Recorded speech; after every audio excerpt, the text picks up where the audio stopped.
Hey there, fashion bosses, how are you doing today? So we are going to learn how to make this beautiful ball gown. You can see this baby girl rock right now, okay? So this gown is so very beautiful. If this is what you like to learn, please stay to the end of this video. The video is so explanatory and detailed.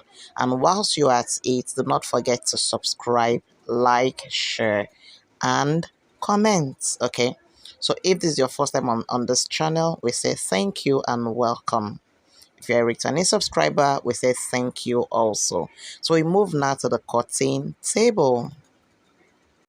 All right, guys, so I folded my fabric triangularly. Okay, I folded it into four. One, two,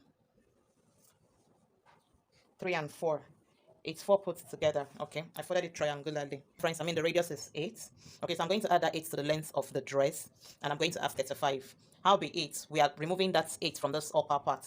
Okay, so in all, both the part we are going to remove and the main fabric, everything is 35. So when I remove my 8, so I place my tape rule this way on the tip of the fabric, like you can see. I measure my 8.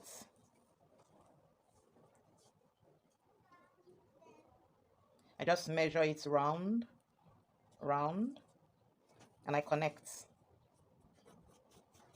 Okay, from this upper part, my length, all right,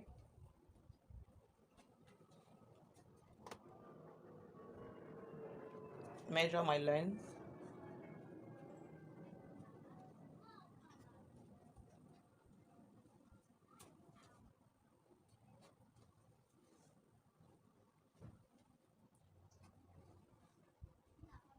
So I have my length measured out, as you can see. So I'll just connect 8 this way. So the length is 25 from here right now, from here, this line. So this line we have here is 25. Okay, that's the length. And we are doing 4 tiers of the dress, 4 layers, 4 tiers. Okay, so we're going to divide that 25 by 4. So if we divided it 25 by 4, we should be having 6 inches. 6 inches by 4 is 24. So the remaining one, let's say 6.25 inches. Yes, 6.25 inches. Please kindly note that I have added allowance to this 25 inches length. Okay, I have added my allowance to it. All right, so I'm going to divide it. We divided it. So what we have is 6.25. All right, 6.25. We are going to chalk it all the way. We are dividing it into 4.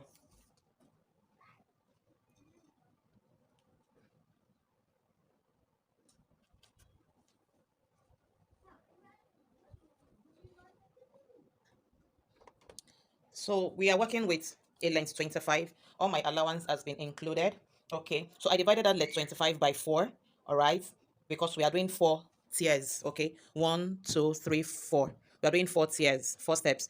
1, 2, 3, 4. So I divided the 25 by 4. Okay, and then I chalked them out one after the other. All right, so we're just going to go ahead now and cut this out. Okay.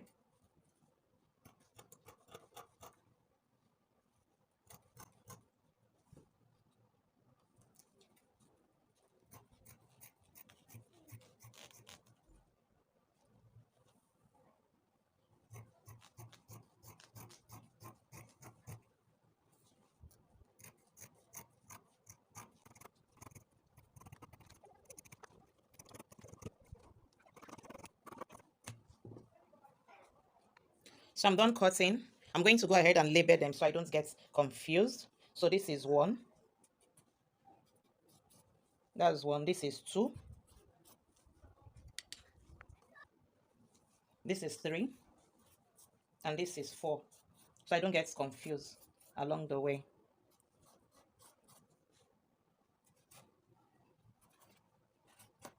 And that is that. So the next step for us to do right now is to cut out our organza. We are using organza fabric. Okay, so we are just cutting the organza very straight using the same length we have here.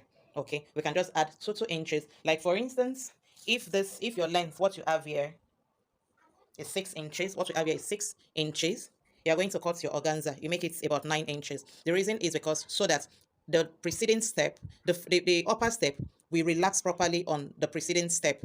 Hope you understand. The step on the upper part can fall properly on the step beneath it. It covers the joining and the sewing lines, okay? And then not just standing and revealing that line. That is why I'm going to make it 9 inches. What we have here is 6 inches, but I'm going to make my organza 9 inches, and then I'm going to cut it out in a straight line, okay? And then we are going to be having about, I'm going to be using, after cutting, I should be having like about 50 to 60 yards when I'm done. This is my organza. I've folded it up this way, okay? And I've pinned so that it stays properly in place for me and it's straight, okay? Like you can see, okay? So I'm going to measure. I'm just going to roll out a straight line this way as my starting line, okay? We're going to trim off the spots, okay, so that we have a proper straight line, okay? And then I'm going to measure 9 inches, okay? 9 inches, and I'm going to measure it all the way down. I have about 20 yards of organza here is what we have here. What you're seeing right now is 20 yards of organza. That's what I folded together like this, okay? So I'm going to cut out the strips 9 inches, and then I'm going to join all together. What I'm looking at the end of the day is to have about 50 to 60 yards all put together, okay? When I'm done cutting, you're going to see it. So these are fabric cut out. We have about 80 yards because I cut into 4 layers and the entire yard was 20 is 20 yards. And then I cut into 4 layers. I'm going to join everything together, and when we're done joining, we're going to be having 80 yards. So we should be using at about 60 thereabouts. Whatever is left, it's left. If we use everything, fine. If we do not use everything, fine. But we can't use less than 50 to 60 yards at the end of the day. So when I'm done joining, I'm going to introduce my horsehair braid. Okay. This is my horsehair braid. Okay, it's also known as crinoline, okay, or horsehair braid, depending on the location you are or watching this tutorial video from. So I'm going to introduce my horsehair braid, and then I'm going to be sewing my horsehair braid to my fabric, okay? Just a straight stitch. You keep sewing till you get to the end of your fabric, which is the 80 inches, okay? I have 2 of this, 2 bundle. A bundle is 50 yards, okay? This is the size 3 horsehair braid. Size 3 inches horsehair braid, okay? It comes both in smaller sizes and in, bigger sizes. This is the 3 inches. As you can see, it has a 1 inch and 2 inches. This is the 3 inches. That's what we're using for this project. So we'll just sew it to the, the edge of our fabric this way. This is what is going to give it that flowing effect. Hope you understand. So I'm just going to go sew mine now, and then I'll come back to you. Before I go, I just want to, introduce the next step. So I just do everything once and for all. So when you're done sewing, okay, straight down to the end of the fabric, let me say, for instance, we've sewn, okay, I'm using this pin to illustrate it. You use a 0.5 inch to sew, or 0.25 inch, or 0.35 inch. So after sewing, at this point, you can position your crinoline on any part of the fabric, because this organza right now does not have front or back, okay, at the moment. So after sewing, you're going to fold it, flip it to the other side of your fabric this way, okay, this way, and then you give it a proper ironing. You're ironing this M properly. You're ironing this M. You see, this is what you should have when you are done sewing. So the crinoline is going to come to the other side of the fabric, thereby making this part now the front part or the right side of your fabric. Hope you understand. When you are done sewing, this is how you are sewing to the end of the fabric. You flip it over this way, like as though you want to do a top stitch, but you are not top stitching because your ironing is going to do the entire job for you. So when you flip it, you iron this M properly. This is what you should get when you do the flipping and when you sew. Okay, this is what you should have. All right. So the seam now is going to be on the inside, in between your crinoline and your organza, your fabric, or whatever fabric you are using. Give it a very proper ironing. Okay, and then when you are done ironing, okay, you then come and sew on the crinoline again. At that point now, you're going to top stitch on this edge of the crinoline, holding this part of the crinoline down to your fabric. All right, hope you understand this illustration. If you do not understand, kindly rewind and listen to it over and over again and again. Okay, after ironing, you then sew on the edge of your crinoline, holding the crinoline down to your fabric. All right, hope you understand. If you do not understand, please drop your question on the comment section below and I will attend to you. Okay, so guys, this is the point where I'm introducing my horsehair braid to my organza fabric. So like I've explained earlier, I took it to my sewing machine and I'm sewing it down. So at this point, I've already sewn and then flip it over to the other side, like I explained earlier also. And right about now, I'm sewing it down to the organza fabric, okay? So you also do yours, the same to yours.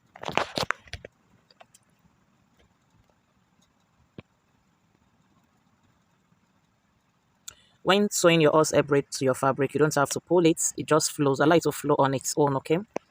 So I'm done sewing my horsehair braid to my fabric, and this is what we have. Okay, like I also mentioned earlier, this is what gives, this horsehair braid is what gives, you know, your outfit that flowing and wavery effect. So this is what we have on our yards of organza. I actually use 2 packs of the horsehair braid. I mentioned this earlier. So the next thing for us to do right now is to start pleating our organza fabric to already cut out layers. You know, remember the first flay we cut out and we cut into 4 tiers or 4 layers, okay, which is what we have on the table right about now. We are just going to pleat the organza that already has the horsehair braid on it on all of these pieces of fabric, okay. So I'm going to also illustrate how to do that because I might not show the sewing process. So I'm just going to illustrate it. I think it's something you should be able to do. It's not difficult. So I pick my organza, you know, and then I place it on my fabric this way and I start pleating it, pushing it the way you are seeing, just like this. I just push it and then I'll run a stitch, you know, on it, holding the organza fabric down to the briders, okay, or the layers, just like this. No, there is nothing difficult about it. So I just hold it with my sewing machine, so a straight line on it. I will push and then I will sew. I will push and then I will sew till I get to the ending of my fabric. Okay, that is it basically. Nothing difficult. So I will repeat that process on all 4 layers. Okay, on all 4 layers. Just push and sew on all 4 layers. I'll do that, and then after doing that, that is after attaching my organza to my layers, just the way I illustrated a few minutes ago, a few seconds ago, I will then bring my layers back, you know, and also join it just the way we cut it. Remember what we did in that pink and blue 4-layered gown, okay? It's the same thing we are doing here. The same way we cut out these pieces, you know, from the long flay, is the same way we are also going to join it back. This is after you had attach your organza, push your organza to form those gathers, you know, on it. You just join it back this way. We've done something like this before in the previous class where we made that 4-layered pink and sky blue 4-layered dress, okay? So it's the same process. Just join it together, each step, join each step to the next step, join each step to the next step until you completely exhaust your 4 steps or your 4 layers.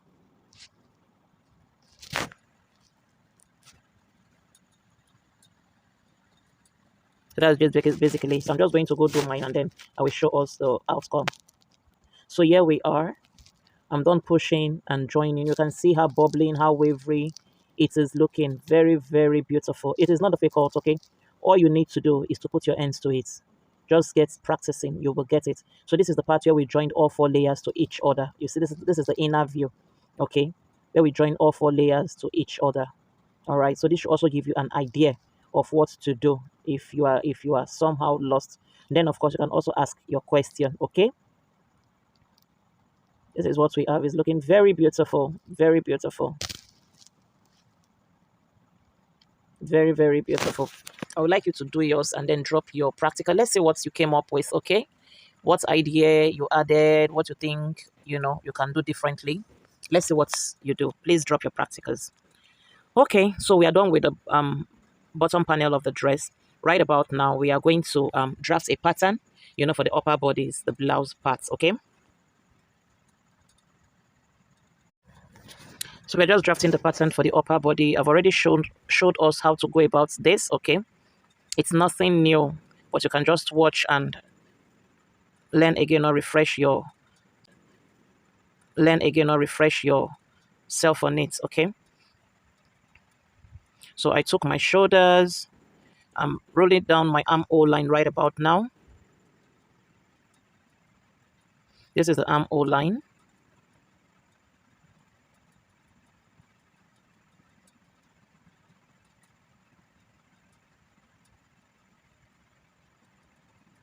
So I'm taking my neck width now. Depending on the size of the child or the age of the child, you can use a 2 inches or a 2.5 inches, okay? So I use a 2.5 inches for the width and a 2.5 inches for the depth. I'm connecting the neckline now with my curved ruler. If you don't have a curved ruler, you can use your free hand.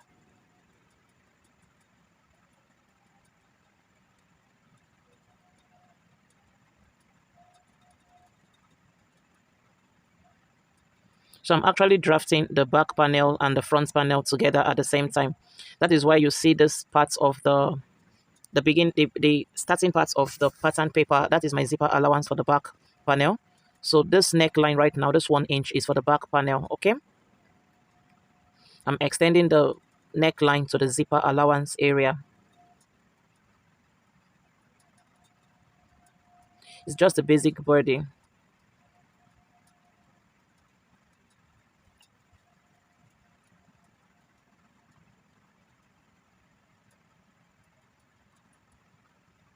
So I'm going to take my shoulder slope right now. I use a 0.75 inch for my shoulder slope. Is a child. And then I connect it from the neckline area to the armhole or the shoulder line. I took the midpoint of the armhole. I locate the midpoint of the armhole.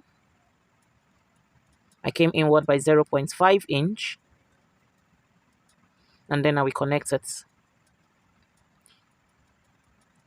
This is for the front panel.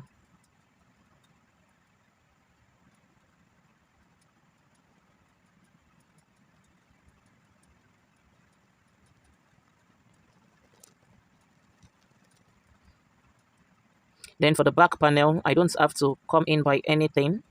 I'll just connect it direct from my armhole curve directly on the armhole line.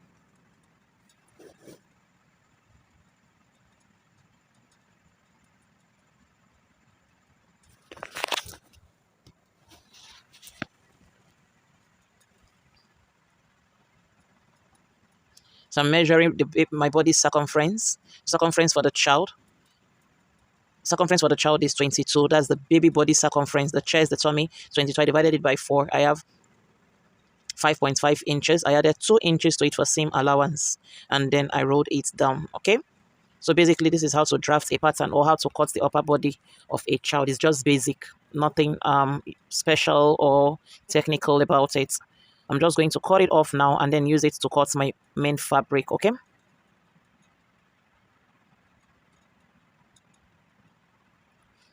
So I cut the back armhole first.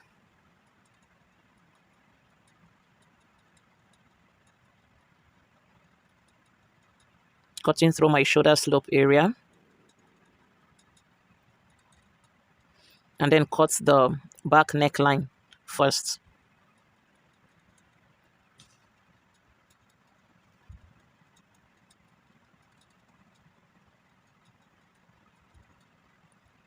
So our pattern is ready. We're going to go ahead to use it to cut our main fabric. After cutting our main fabric, using it to cut our main fabric, we'll now cut that area of the armhole where we came in by 0.5 inch. So right about now, I'm going to show us how to draft a roll collar because we'll also be needing a rolled collar for this dress. So the width for the collar is 5 inches. But on fold is going to be 2.5. But without being on fold, it's going to be 5 inches. This is what I'm measuring now. 5 inches. That is the width of the collar when it is not on fold. Okay?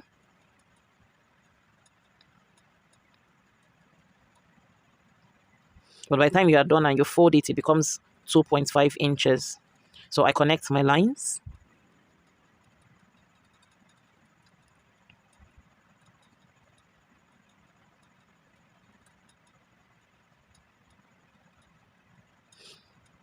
I'm going to take my upper bodies.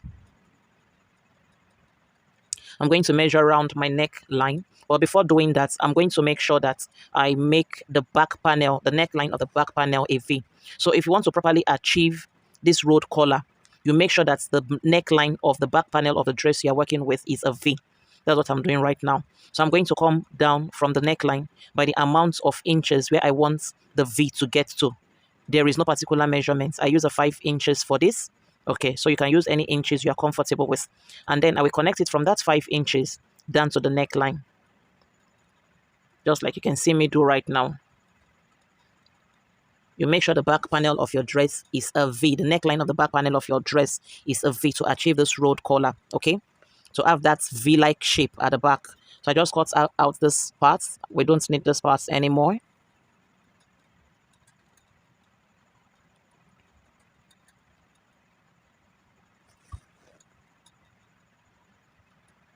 My scissors was behaving a bit funny, but thank God it came through for me at the end. So I'll put the back panel and the front panel, the shoulder facing, the shoulder of the back panel facing the shoulder of the front panel, and then I'm just going to use my masking tape to hold it down in place for me because I will need to measure the circumference.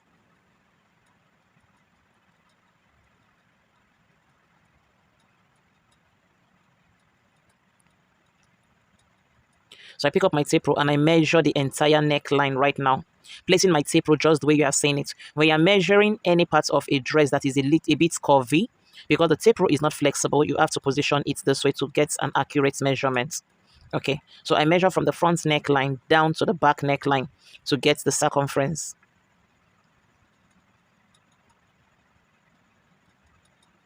So whatever you have, you're going to come back to your panel or to the fabric if you're cutting it directly on your fabric and measure it. Whatever you have, you just place it on the line you drew, the 5 inches line. Yes, that line. So I place the measurement there and I brought it down to these other parts and also place it there, and then I'm going to connect the lines.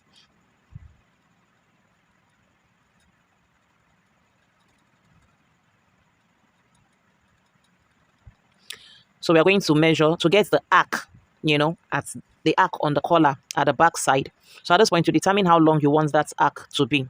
So I'm just going to use it for 5 inches. I've just measured it, and then I will connect it slantedly like this from this end down to this other end. Okay, it's not difficult, and then we are done with the pattern of this round collar. So I'm just going to label it right now. Is on fold. When you're going to cut it, you're going to fold your fabric and cut it on fold, because that's the way we drafted the pattern. So this part right now is the upper part where you're going to sew to the neckline. Okay, so you can also label yours so you're not confused. And then we're just going to go ahead and cut it out. After cutting, you place it on your fabric and cut it out on fold. Okay, just the way your pattern is on fold. Okay, and then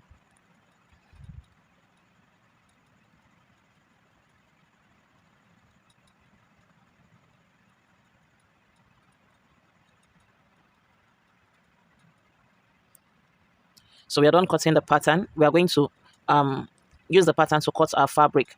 So what you do, you fold your fabric diagonally like you want to fold a bias. Okay, that's how to fold it. When cutting things like that, you make sure you fold your fabric like as though you want to fold a bias, and then you make sure that you fold it into 4, just like we have right here.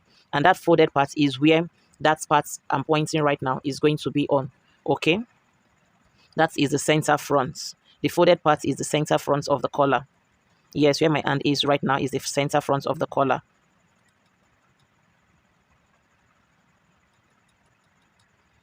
So I'll just pin it down.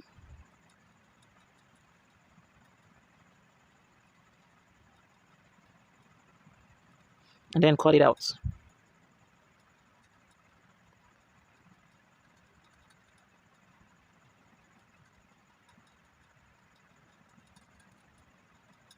I don't want it to move, so I had to go ahead to pin this part again.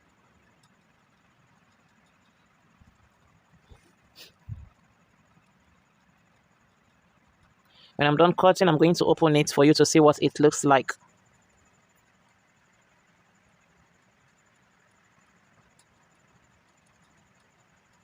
Right.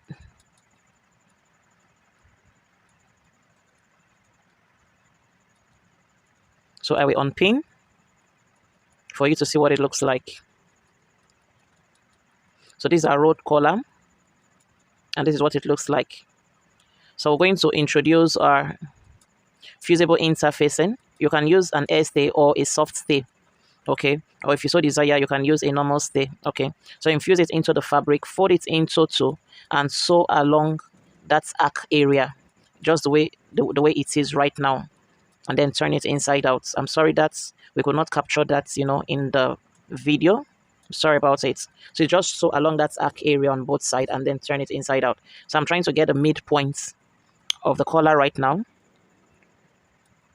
I also got the midpoint of my upper bodies along the neckline area.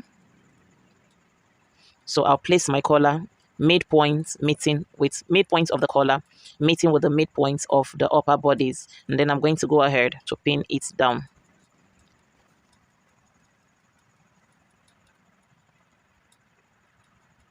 And then also secure the collar to the upper bodies by pinning it down all around before taking it to my sewing machine to sew.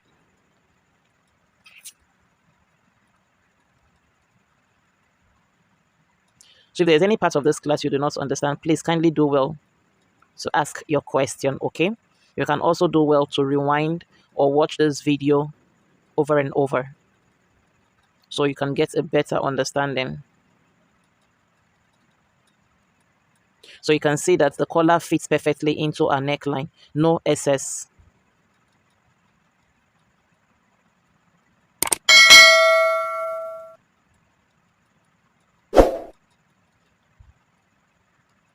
So after pinning, you take it to your sewing machine and then you sew along the neckline. You can see that we don't have any excess.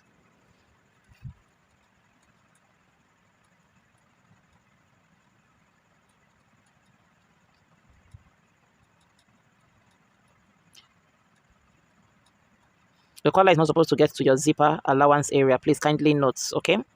So we'll just take it to our sewing machine and then sew it down just the way we pinned it. And then our collar is ready. By the time you are done, you should have something like this.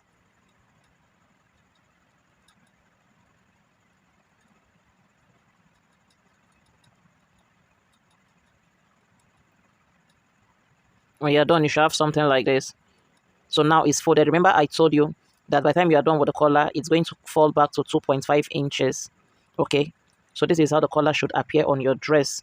This collar can be used for both adults and children. Okay, it's actually a collar for adults, but it can also pass for children. It's usually very beautiful on corporate gowns. So this is what you should have. You see how beautiful it is looking?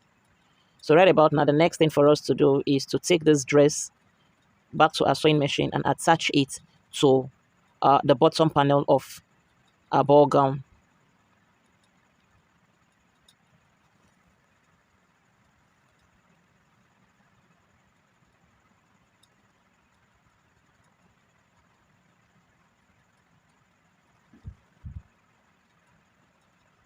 I'm trying to locate the waist area of